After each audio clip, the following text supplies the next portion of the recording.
तो सवाल ये बनता है कि जो 7 रन से इंग्लैंड पीछे रह गया इस ग्रेट मैच में, वो कहां पे पीछे रह गया? 7 रन ही थे ना, एक hit away from a super over. Fielding, Bharat की फील्डिंग अनबिलीवेबल थी। पहले तो अक्षर पटेल का ब्रुक का कैच, पीछे भागे 24 गज के करीब कैच लिया, ब्रेथ टेकिंग। फिर उसके बाद विल जैक्स का कैच, वो छक्का हो सकता था, उन्होंने गेंद दुबे को दिया, एक ग्रेट टीम एफर्ट था, वो छक्का लग सकता था। फिर तिलक वर्मा ने जो कैच लिया बाउंड्री पे, वो भी एक आधा इंच का फर्क था, वो भी 6 था। सैम करन की वो हिट थी, वहां पे छक्के की जरूरत थी इंग्लैंड को। तो ये मोमेंट्स हैं जिसके ऊपर जो है ये मैच हिंज कर रहा था, बैलेंस कर रहा था। भारत आज इंग्लैंड को हरा के फाइनल में पहुंच गया है और भारत ने कहीं डिसाइड किया है इस दफा कि हम इस दफा जो है 3 गुना लगान इंग्लिस्तान को नहीं देंगे। कहा था ना, बोला था ना, फाइनल में पहुंचेगी ये टीम। कहा था तगड़ी टीम है और राइट टाइम पे पीक कर रही है।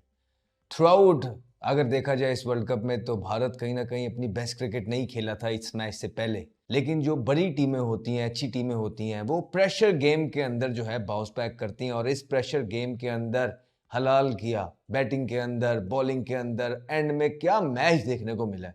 ऐसा लग रहा था कि दो तगड़ी टीमें जो हैं फाइनल की स्पॉट के लिए लड़ रही हैं। लाजवाब संजू सैमसन, लाजवाब बुमराह, लाजवाब बेथल, क्या फाइट की है इंग्लैंड ने भी। मानना पड़ेगा कि इस वर्ल्ड कप का one of the best match या बेस्ट मैच जो था, फाइनली फाइनल में पहुंच गया है। और मेरी प्रेडिक्शन गलत निकल आई है, लेकिन मैं प्रेडिक्शन यही देता हूँ कि जो टीम ऑन द डे या जो टूर्नामेंट में अच्छा खेल रही होती है, लेकिन no doubt credit goes to India कि जिस तरह की वो क्रिकेट खेले, अनबिलीवेबल बैटिंग से स्टार्ट करें।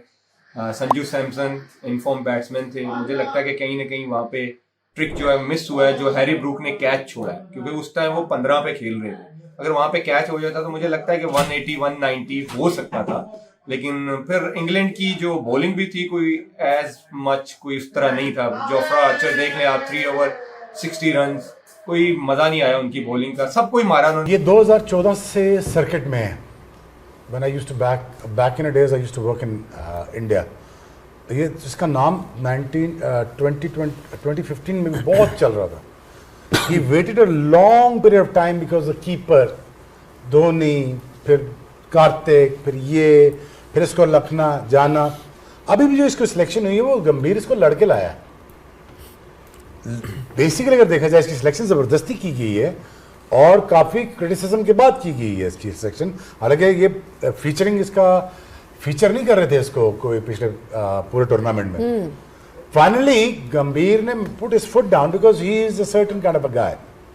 ही is very stubborn when it comes to making his choices. अगर उसको समझ आ गई ये मेरा पक्का बैट्समैन मैंने खिलाना है, पक्का बैट्समैन ओपनर, वो ये बंदा है, तो फिर उसने जो मारा है। हालांकि 47 में आपको 77 चाहिए था, किसी मोमेंट में भी इसने पैनिक नहीं होने दिया और इतनी प्यारी शॉट्स खेली इसने। डाउन टू द ग्राउंड देख लें, अपिच देख लें, जो भी क्लासिकल ड्राइव आपने देखना था ना, इसकी इनिंग्स में हर चीज़ पूरी थी। आप टॉकिंग अबाउट स्पिनर्स क्यों खेलना, जो स्पिनर ने इसको जो कटें मारी हैं इसने बीच में से, तौबा तौबा तौबा।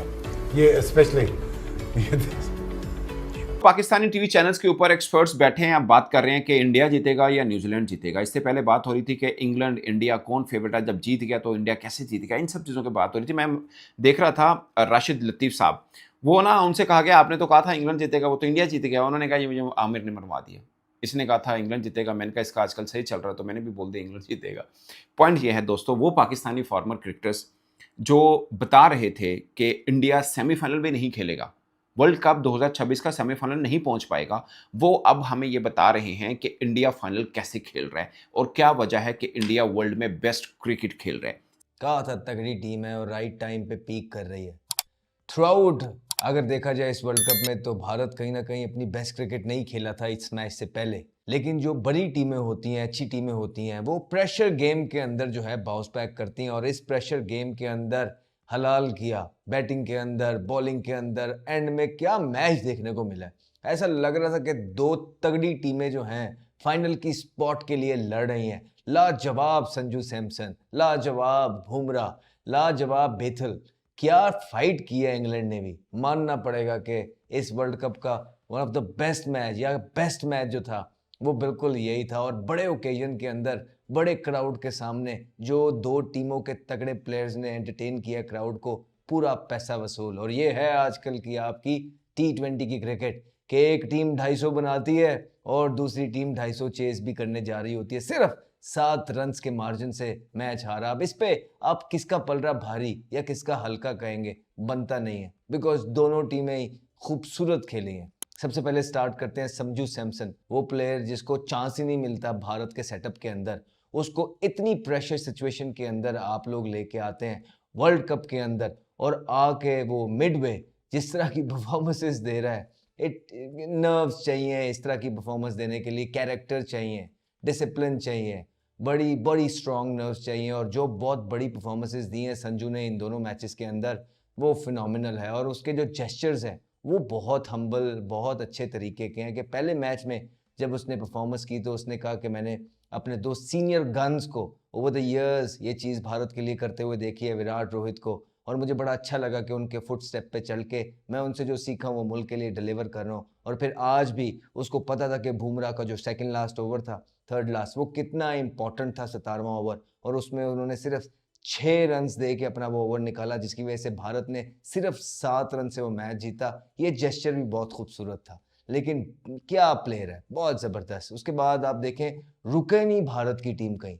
दुबे आया है, दुबे ने बताया कि उसको क्यों टीम इंडिया बैक कर रही है। जी, कहीं ना कहीं एक बॉलर ज़रूर शॉट खेल रही है, और वो आखिरी ओवर में आपने देखा कि अगर तो पांड्या का वो जो ओवर है, वो पांड्या अच्छा ना करता सेकंड लास्ट ओवर, और कहीं 20-22 स्कोर एंड वाले ओवर में रहता होता, तो इंग्लैंड कर गया था, इंग्लैंड कर गया था। लेकिन पांड्या को भी दाद देनी पड़ेगी अंडर प्रेशर। बुमराह के ओवर के बाद जो सेकंड लास्ट ओवर होता है, वो इस तरह के मैच के अंदर जहां पूरी गेम के अंदर आप इस चीज़ का अंदाज़ा ना लगा पा रहे हो कि मैच किस तरफ जाएगा, वो बड़ा इंपॉर्टेंट होता है। और नेल किया पहली बॉल पे छिक्का खाने के बाद अंडर प्रेशर, जिस तरह का कमबैक किया हार्दिक पांड्या ने उस ओवर के अंदर, that was amazing. Match winning over the ये दो, 17वां और 18वां भारत की तरफ से, जो अंडर प्रेशर क्रंच मोमेंट्स को अपनी तरफ लेके आए, और बहुत ज़बरदस्त कैरेक्टर शो किया हार्दिक पांड्या ने। बड़े मैच का बड़ा प्लेयर है, बैटिंग के अंदर भी पहले जो क्लीन हिटिंग उसने की है, that was really really good to सी।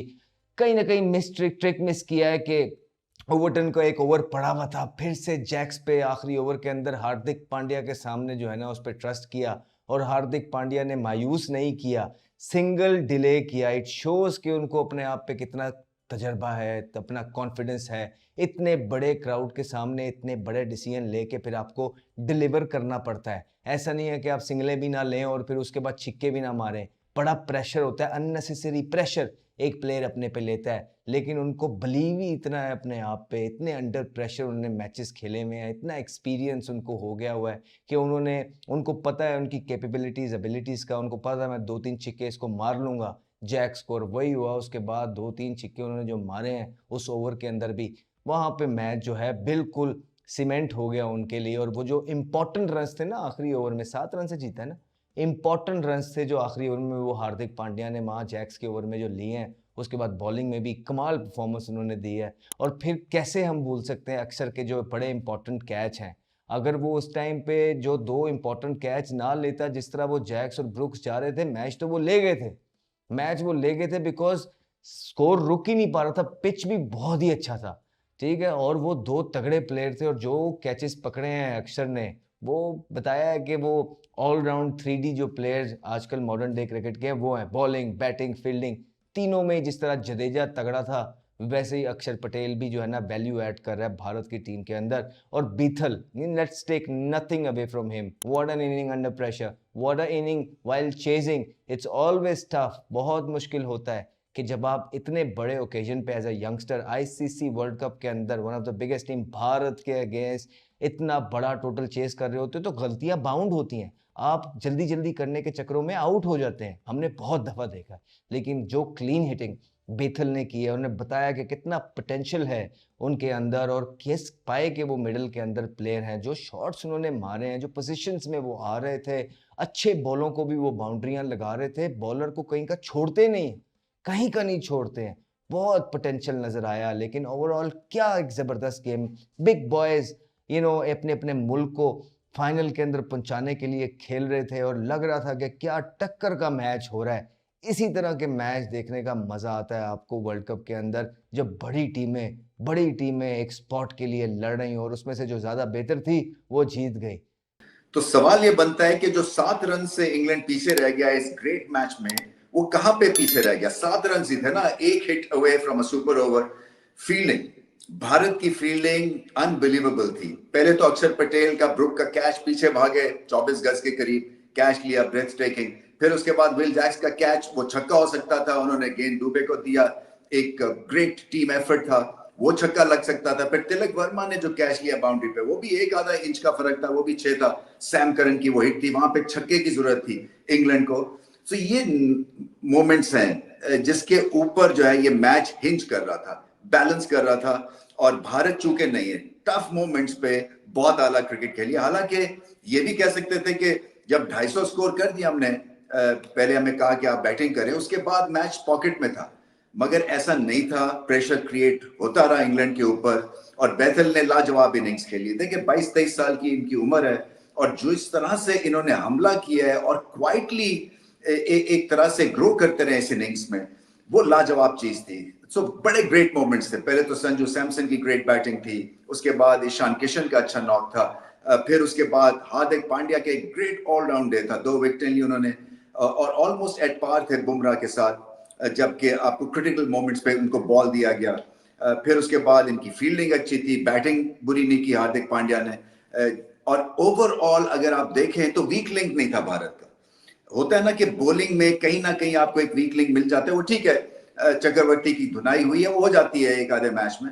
हालांकि उनके 2-3 मैच ठीक नहीं गए हैं, बट एनीवे वो किसी पे तो हमला होना था ना। तो थोड़ा सा टेम्परमेंट और इनको रॉक सॉलिड करना है। उनको ऐसे लगता है जैसे इन पे जब चौके छक्के लगते हैं तो बिल्कुल सहम से जाते हैं, इनकी शक्ल से नजर आता है। तो मगर ओवरऑल अगर आप देखें तो यही क्वालिटीज हैं जो कि भारत को फाइनल में लेके गई हैं और अब रेड हॉट फेवरेट है।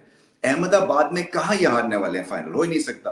पहले से मैं प्रिडिक्ट आपको करके बता रहा हूं। स्ट्रॉन्गर पेप्सी पावर प्ले मेरी नजर में जेकब बैथल। हालांकि संजू सैमसन ने भी बहुत बड़ी इनिंग्स खेली है और अपनी फॉर्म को आगे लेके गए, बट 22-23 साल की उम्र में जो इस बैट्समैन ने बैटिंग कर दी है ना against top quality world class bowling attack, वो लाजवाब थी। और रन चेस सिचुएशन में जबकि विकेटें गिर रही थी, इनका फोकस शानदार था। 48 बॉलों में 105, कोई 8 छक्के 7 चौके, इस तरह की इनकी बैटिंग थी, रिदम था। और उसके बाद जब बड़ी हिट लगानी थी, तरीके के साथ हिटिंग की इन्होंने, इम्प्रोवाइजेशन भी थी और इतने मैच्योर्ड हैंड खेले हैं वो at such a young age के जिसका जवाब नहीं है। सो एक तो लेफ्ट हैंडर है, इनको नेचुरल एडवांटेज मिलता है, स्पिन, पेस, बुमराह, सबको इन्होंने बहुत ही आला खेला और अकल के साथ खेला। जब बुमराह को विकेट नहीं देनी थी, इन्होंने आराम से तसल्ली से भी खेला। उसके बाद वो अलग बात है कि बहुत ज्यादा रन्स करने थे इंग्लैंड को और इन्होंने बहुत ही बड़ी इनिंग्स खेली और इंग्लैंड को एंगेज रखा right till the last over. ये है इनकी ग्रेटनेस इस इनिंग्स की। और जैसे मैंने कहा कि हर फॉर्मेट के प्लेयर हैं। अभी एशेज में 150 किया है, यंग एज में कुछ ज्यादा क्रिकेट खेले नहीं है, मगर टॉप क्वालिटी प्लेटफॉर्म के ऊपर एक हैरत अंगेज इनिंग्स खेली है। और जैसे मैंने कहा कि प्लेसमेंट, बड़ी शॉट्स, इम्प्रोवाइजेशन और उसके बाद प्रोसेस को फॉलो करना और एंड तक मैच को लेके जाना, क्योंकि ये भी जल्दी आउट हो सकते थे, बट नपी तुली हिटिंग और शानदार बैटिंग। मुझे ऐसे लगता है कि आगे चल के टीम्स को देखना है कि भारत की बॉलिंग जिस तरह से सेटअप हुई हुई है, हम वैसे सेटअप क्यों नहीं कर सकते हैं। एक लेफ्ट आर्म पेसर हैं, अर्शदीप बहुत आला बॉल करते हैं, वो भी टफ सिचुएशंस में उनको बॉल दिया जाता है। बुमराह तो खैर वर्ल्ड क्लास हैं। इसके बाद आपके जो स्पिनर्स हैं, अक्षर पटेल, उनकी बैटिंग बॉलिंग लाजवाब। और एक और जो क्रिटिकल चीज अच्छी की भारत ने, वो था दुबे को आगे भेजना और उन्होंने आके आदिल रशीद, और वो स्पेसिफिक था एक तरह से, आप एनालिटिकल पंच आप कह लें, क्योंकि एक लेफ्ट हैंडर है, उनकी रेंज में लेग स्पिन अंदर आती है, उन्होंने हमला किया और आदिल रशीद जो कि एक ट्रम्प कार्ड है भारत के लिए, वो निगेट हो गए दुबे की अर्ली इंक्लूजन से क्रीज पे। और ये भी एक टेक्निकल पॉइंट ऑफ व्यू से बहुत ही अच्छा हैंड खेला भारत। तो ये चीजें हैं जो कि एक इंटेलिजेंट एनवायरनमेंट में ना आपको फोर्स करती है इंटेलिजेंट डिसीजंस लेने के लिए। सो एक तो टैलेंट है, उसके बाद एक्सिक्यूशन है, उसके बाद प्रोसेस है बैटिंग बॉलिंग में भारत की। बट ये जो एनवायरनमेंट है ना, ये आपको एक तरह से तरीका बताती है कि किस तरह से अपनी नर्व को होल्ड करना है, क्या बॉल कब करना है, एक स्टेप आगे गेम से हम कैसे रह सकते हैं, और जब हम पे हमला होगा तो हमने बाउंस बैक कैसे करना है। मैं कई दफा कह चुका हूं कि ये भारत की वो टीम है जो कि बाउंस बैक करती है बॉल में।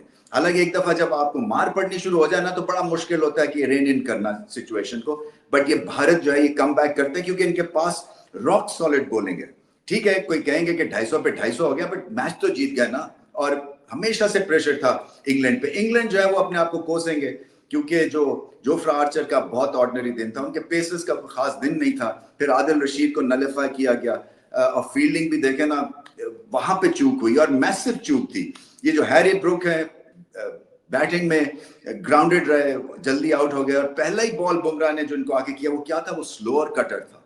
आप इंटेलिजेंस देखें, और वो खैर अक्षर पटेल ने ग्रेट कैच लिया। फिर उसके बाद संजू सैमसन का एक सिटर मिड ऑन पे छोड़ दिया, जब वो 8-10 रन पे थे, वो भी 90 का स्कोर कर गए और अपनी फॉर्म को आगे लेके गए। बहुत बड़ी इनिंग्स खेल गए फिर से, क्योंकि वो जो चौके छक्के लगे ना, इन्होंने मोमेंटम क्रिएट किया संजू सैमसन ने, और इतनी गेम को आगे ले गए 13-14 ओवर्स के बाद कि वहां पे अगर विकेट्स भी गिरी जब भारत की, तब भी प्रेशर नहीं था। और 250 एक सेमीफाइनल में बहुत ज्यादा रन होते हैं। फाइनली फाइनल में पहुंच गया है और मेरी प्रेडिक्शन गलत निकल आई है, लेकिन मैं प्रेडिक्शन यही देता हूँ कि जो टीम ऑन द डे या जो टूर्नामेंट में अच्छा खेली होती है, लेकिन no doubt credit goes to India कि जिस तरह की वो क्रिकेट खेले, अनबिलीवेबल बैटिंग से स्टार्ट करें।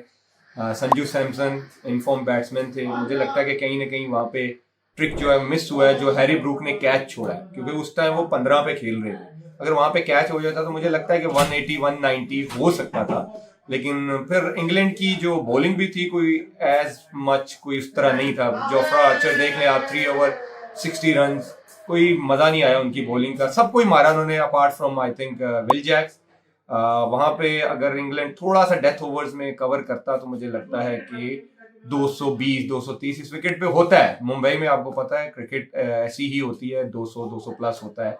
लेकिन मुझे लगता है डेथ में भी बहुत गंदी बॉलिंग की, और एक और कप्तानी आज फिर एक्सपोज हुई है, क्योंकि उन्होंने जो आखिरी ओवर विल जैक्स को दे दिया। आपके पास 2 फास्ट बॉलर थे, ओवरटन और सैम करन। ये कर सकते थे कि आप इनसे wide yorker, wide slow ball करवा के प्लान चेंज करना होता है। बाय द बुक थोड़ा सा, अक्सर मैंने देखा इंग्लैंड की टीम की ये प्रॉब्लम है, बाय द बुक चलते हैं, या आपको थोड़ा सा आउट ऑफ द बॉक्स सोचना पड़ता है। वहां पे अगर वो एक आखिरी ओवर में आई थिंक 18-19 हुआ है, वो भी डिफरेंस हुआ। फिर इंग्लैंड की बैटिंग की तरफ आए एज यूजुअल, उनके जो ओपनर्स हैं दोनों, सॉल्ट और बटलर, वो उनके पे बहुत रिलाई करती है इंग्लैंड की टीम, लेकिन उन्होंने पूरा टूर्नामेंट कुछ नहीं किया। फिर एक डिफरेंस आया हैरी ब्रूक का, जो अक्षर पटेल ने कैच पकड़ा है। आई थिंक डिफरेंस यही था। अगर आप ओवरऑल मैं इसको देखूं तो जो अक्षर पटेल के दोनों कैच थे, वो दोनों ही मैच विनिंग कैच हुए हैं। एक तो ब्रूक्स का, और फिर सेट बैट्समैन खेल रहे थे विल जैक्स। अगर विल जैक्स वहां पे आउट ना होते तो मुझे लगता है ये 1 ओवर पहले चेज हो जाता। और फिर जितनी तारीफ की जाए बैथल की, यंग लड़का है, लेकिन आप उसकी शॉट्स देखें, क्या कैलकुलेटिव क्रिकेट खेला है वो, हर तरफ उसने शॉट्स मारे। फिर जहां पे सैम करन, मुझे लगता है थोड़ी बॉलें ज्यादा ले गए, 14 बॉलों पे 18। ऐसी सिचुएशन में आपको 25-30 चाहिए होता है, वो वहां पे थोड़ी स्लो बैटिंग कर गए। लेकिन क्रिकेट ओवरऑल बहुत अच्छी हुई है। श्वेब, Sanju Samson, the innings that we saw from him that day, अगर देखा जाए तो उनका पिछले 2 सालों में he has the second highest strike rate, and normally वही वाली बात हमने पहले भी पैनल ने डिस्कस की है कि स्ट्राइक रेट हम एसोसिएट करते हैं with those players who have a lot of power, who have a lot of brute force, but when you talk about somebody like Sanju Samson, जो उनकी परफॉर्मेंस रही है, प्रॉपर क्रिकेटिंग शॉट्स, क्या कहेंगे, एक ज़बरदस्त प्लेयर डेवलप किया है इंडिया ने। ये 2014 से सर्किट में है। When I used to back in the days I used to work in India, ये जिसका नाम 2015 में भी बहुत चल रहा था। He waited a long period of time because the keeper, Dhoni, फिर कार्तिक, फिर इसको लखना जाना। अभी भी जो इसको सिलेक्शन हुई है वो गंभीर इसको लड़के लाया है। बेसिकली अगर देखा जाए इसकी सिलेक्शन ज़बरदस्ती की गई है और काफ़ी क्रिटिसिज्म के बाद की गई है इसकी सिलेक्शन। हालांकि ये फीचरिंग इसका फीचर नहीं कर रहे थे इसको कोई पिछले पूरे टूर्नामेंट में। फाइनली गंभीर ने put his foot down because he is a certain kind of a guy. He is very stubborn when it comes to making his choices. अगर उसको समझ आ गई ये मेरा पक्का बैट्समैन मैंने खिलाना है, पक्का बैट्समैन ओपनर, वो ये बंदा है, तो फिर उसने जो मारा है, हालांकि 47 में आपको 77 चाहिए था, किसी मोमेंट में भी इसने पैनिक नहीं होने दिया और इतनी प्यारी शॉट्स खेली इसने। डाउन टू द ग्राउंड देख लें, अपिच देख लें, जो भी क्लासिकल ड्राइव आपने देखना था ना, इसकी इनिंग्स में हर चीज़ पूरी थी। अब टॉकिंग अबाउट स्पिनर्स क्यों खेलना, जो स्पिनर ने इसको जो कटें मारी हैं इसने बीच में से, तौबा तौबा तौबा, ये स्पेशली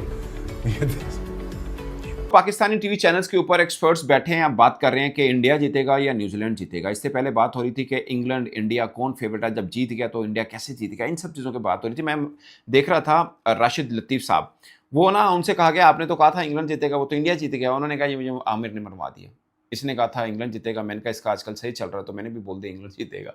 पॉइंट ये है दोस्तों, वो पाकिस्तानी फॉर्मर क्रिकेटर्स जो बता रहे थे कि इंडिया सेमीफाइनल में नहीं खेलेगा, वर्ल्ड कप 2026 का सेमीफाइनल नहीं पहुंच पाएगा, वो अब हमें ये बता रहे हैं कि इंडिया फाइनल कैसे खेल रहा है और क्या वजह है कि इंडिया वर्ल्ड में बेस्ट क्रिकेट खेल रहा है सिर्फ एक हफ्ते के अंदर अंदर। यानी हफ्ता पहले जो सब ये मान रहे थे कि इंडिया तो सेमीफाइनल में नहीं पहुंचेगा, आज वो हमें बता रहे हैं कि इंडिया फाइनल में कैसे खेल रहा है। इन सब के अंदर मुझे मोहम्मद हफीज की एक स्टेटमेंट बहुत अच्छी लगी। उन्होंने बोला कि वर्ल्ड कप में 20 टीमें आई, 18 बाहर हुई, जो बेस्ट क्रिकेट खेल रही थी 2 टीमें वो फाइनल खेल रही हैं। मैं छोटा सा आपको एक बैकग्राउंड बता देता हूं, उसके बाद हम इस बात को आगे लेके जाएंगे कि पाकिस्तान क्रिकेट। अब एक चीज़ समझिएगा, वो ये है कि ना, जो मैं हमेशा बात करता हूँ कि कोई भी फॉर्मर क्रिकेटर है, कोई जर्नलिस्ट है, जो बैठे हैं ना, जो क्रिकेट के ऊपर बात कर रहे होते हैं, खासकर जो जिनका कॉन्ट्रैक्ट हुआ है, क्रिकेटर्स बैठे हुए हैं टीवी चैनल्स पे, उनकी ख्वाहिश होगी यार पाकिस्तान सेमीफाइनल लाजमी खेले। क्योंकि अब देखें ना, इंडिया वर्सेस इंग्लैंड पे बात हो रही है, वो उधर से बात हो रही थी साउथ अफ्रीका वर्सेस न्यूजीलैंड के ऊपर, अब इंडिया वर्सेस न्यूजीलैंड के ऊपर बात कर रहे हैं। क्या वजह है, फॉर्मर क्रिकेटर्स के कॉन्ट्रैक्ट हुए हैं टीवी चैनल्स के ऊपर, बात तो करनी है ना, अब ज़ाहिर है कॉन्ट्रैक्ट पूरे करने हैं, इसलिए सबकी ख्वाहिश होती है यार पाकिस्तान टीम में ऊपर आए, कम से कम जिसे बोलते हैं ना, वो मामला थोड़ा सा आसान रहता है बात करने के लिए वो चीज़ों के ऊपर भी। मगर अनफॉर्चुनेट है कि पाकिस्तान टीम पिछले 24-26 वर्षों में 4 आईसीसी के इवेंट खेली है और भारतीय टीम पिछले 4 वर्षों में 4 आईसीसी के इवेंट का फाइनल खेल रही है। Feel the difference. हमने पिछले 26 वर्षों में जो 4 आईसीसी के इवेंट खेले, इन्होंने 4 वर्षों में खेले हैं। इतना बड़ा गैप। मैं आज भी कहता हूं मैच करा लें, हो सकता है पाकिस्तान इंडिया को कोई एक आधा मैच हरा दे, जैसे हमने हराए भी हैं एक आधा, या एशिया कप का फाइनल फंसा गए थे, हरा भी सकते थे। मगर उस लेवल की क्रिकेट पे पहुंचने में हमें कितने टाइम लगेगा वो मुझे कोई बताए। मैं हराने की बात नहीं कर रहा, एक मैच है खासकर T20 का, हम इंडिया को हरा सकते हैं, मैं ये नहीं कह रहा, नहीं वैसे तो हम नहीं हरा पा रहे, बट हरा सकते हैं, ये नहीं कि नहीं हरा सकते। बट उस लेवल पे पहुंचने के लिए कितना टाइम लगेगा, ये सबसे बड़ा सवाल है। सबसे बड़ा सवाल ये है एक्चुअली में।